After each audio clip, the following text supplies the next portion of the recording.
আসসালামু আলাইকুম। সবাই সুস্থ থাকেন, ভালো থাকেন, এই দোয়া করি। এখানে আমি কালো সরিষা বেটে নিয়েছি। এখানে রসুন ভাজা, পেঁয়াজ ভাজা, কাঁচামরিচ ভাজা, চিংড়ি ভাজা, হলুদ লবণ দিয়ে। এখানে ঘ্যাটকল আমি সিদ্ধ করে তেল দিয়ে ভেজে নিয়েছি। কালকলটা বেটে দেব। অন্য চিংড়িগুলো বেটে রেখেছি, 2 পিস শুধু রেখেছি। যাদের শৈশবটা কৈশোরটা খুব সুন্দর থাকে, মধুর থাকে এবং পরিবার থেকে যারা অনেক ভালোবাসা পায়, তারা কখনো লাইফের কোনো মুহূর্তেই বাবা মার কথা, পরিবারের কথা বলতে পারে না। আমি যেমন পারি না। আমার প্রত্যেকটা ক্ষেত্রে আমার বাবা মার কথাও ভেসে আসে, তাদের গল্প চলে আসে।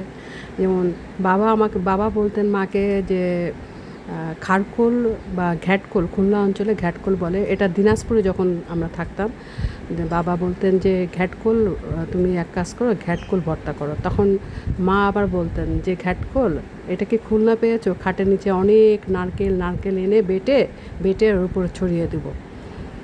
যাই হোক, আমার আম্মু ঘ্যাটকোল যে ভর্তা করতেন কীভাবে, সেটা আজকে আমি শোনাচ্ছি শর্টকাট। আর রান্না কখনো শর্টকাট, অল্প টাইমে শর্টকাট ভিডিও দেখে মানে করা যায় না। প্রত্যেকটা মানুষ ভিডিও দেখে, শিখে, হাতে কলমে শিখে, নিজের মতো করে তৈরি করে আসলে রান্না করে, তারপরে রান্নাটা স্বাদ হয়।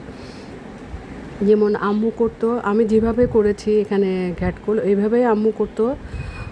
করে আম্মু আবার নারকেলটা সরষের তেলে হালকা ভাজতো, ভেজে ওইটা বেটে দিত, বেটে সব কিছু একসাথে বাটা দিত আর কি।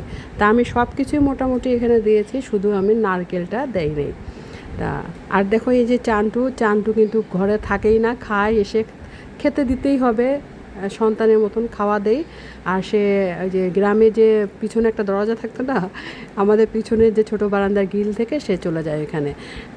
ওই যে পশু বলো, পাখি বলো, পুরুষ মানুষের একটাই অভ্যাস, ওই যে লাইন মারা, খালি মেয়ে দেখলেই এই যে সে মেয়ে বিড়াল দেখে লাইন মারতেছে। আর দেখো, এখানে আমি সব কিছু গুছিয়ে নিয়েছি। কাঁচামরিচ, চিংড়ি মাছ, দেশি রসুন, পেঁয়াজ কুচি, আর খারকোল যাকে বলে, সেগুলো আমি কেটে ছিলে নিয়েছি, ভালো করে আঁশ ছাড়িয়ে নিয়েছি। আর খারকোল, কচুরলতি এগুলো তো কাটলে তো হাতটা একটু চুলকায়, তা সাবান দিয়ে আমরা যে ঘষাটা দিয়ে হাতটা একটু ভালো করে ডলে দিই আর সরষের তেল মাখি, তখন কিন্তু ওটা চলে যায়। আর আমি এই যে লোহার কড়াই, আমার স্পেশাল বিশেষ লোহার কড়াই, এটা আমি ভাজাভাজি ভর্তার কাজে ব্যবহার করি। তা আমি তেলের মধ্যে, এটা সয়াবিন তেল দেওয়া যায়, সরষের তেলও দেওয়া যায়। তেলের মধ্যে আমি রসুন প্রথমে দিলাম, কাঁচামরিচ দিলাম, তারপর পেঁয়াজ দিয়েছি, দিয়ে এটা ভেজে নিচ্ছি। আর এদিকে আমি দেখো একটু লবণ দিয়ে আমি এই খারকোল পাতাটা সিদ্ধ করে নিচ্ছি। এই পাতার পানিটা আমি ফেলে দিব, হালকা যা কষটা যে গন্ধটা যে থাকে ওটা ফেলে দিব। দিয়ে আমি এটা দেখো একটু কড়াইয়ের মধ্যে, লোহার কড়াইতে ওই যে ভাজাভাজি করেছি, তেল তো একটু লেগেই ছিল, ওর মধ্যে একটু ভেজে নিয়ে নিব। নিয়ে সব কিছু না প্রথমে আমি বেটে নিব, শিলপাটায় বেটে নিব। চিংড়ি মাছটা, পেঁয়াজটা, রসুনটা, কাঁচামরিচটা, সরিষা প্রথমে বেটে নিয়েছি, কালো সরিষা।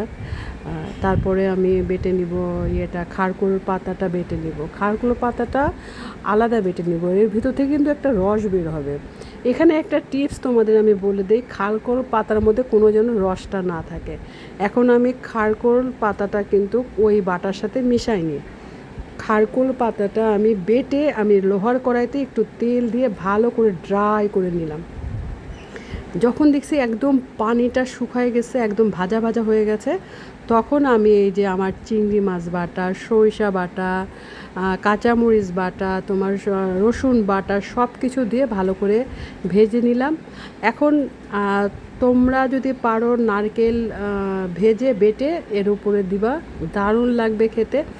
এটা কিন্তু আমি আগে বলতাম যে এই রান্নাঘরের পিছনে বাগানে থাকে এই চুলকানি পাতা, এত ঘটা করে খাওয়ার কি আছে।